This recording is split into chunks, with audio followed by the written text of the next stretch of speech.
Gordon Brown lambasted Nicola Sturgeon's out-of-touch promise to give Scottish people a second vote on independence in 2021 as he predicted the SNP will lose what could turn out to be a hard battle.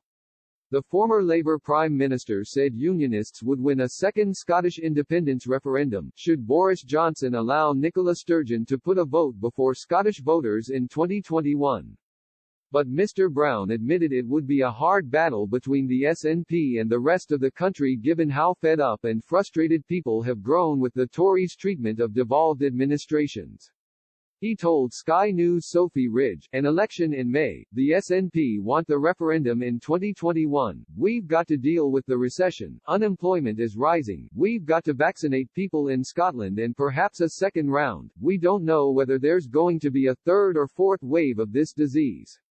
The idea you can have a referendum during the first 12 months of the next year seems to me quite unrealistic.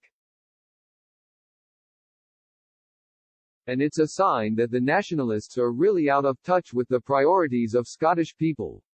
On Thursday, the Scottish First Minister told MSPs no issue is more important than making sure Scotland's coronavirus vaccination programme is rolled out successfully.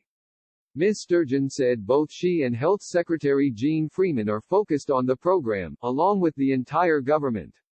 The first coronavirus vaccinations in Scotland are due to be administered next Tuesday. Talks are ongoing about whether supplies of the vaccine will be able to be taken into care homes, but the First Minister said she hopes that will become possible very soon. Difficulties have arisen because the vaccine needs to be stored at ultra-low temperatures, and the Scottish Government has purchased 23 special freezers which provide the correct conditions.